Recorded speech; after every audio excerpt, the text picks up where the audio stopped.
All right. So see how the wither's like inside the bedrock? Supposedly he's not gonna be able to get out. He's just gonna suffocate. Take 1 billion damage. He's taking damage. It's working. It's actually working. Now I just have to wait until he dies.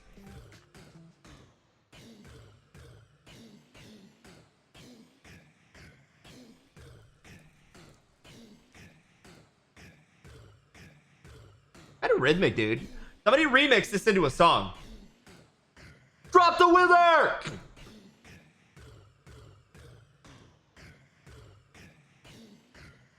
Oh, yeah. Can I just hit him? Nope, maybe don't hit him because he goes up. He goes up when I hit him. Maybe don't hit him. Sorry. Not as efficient as I had hoped. It is easy, though.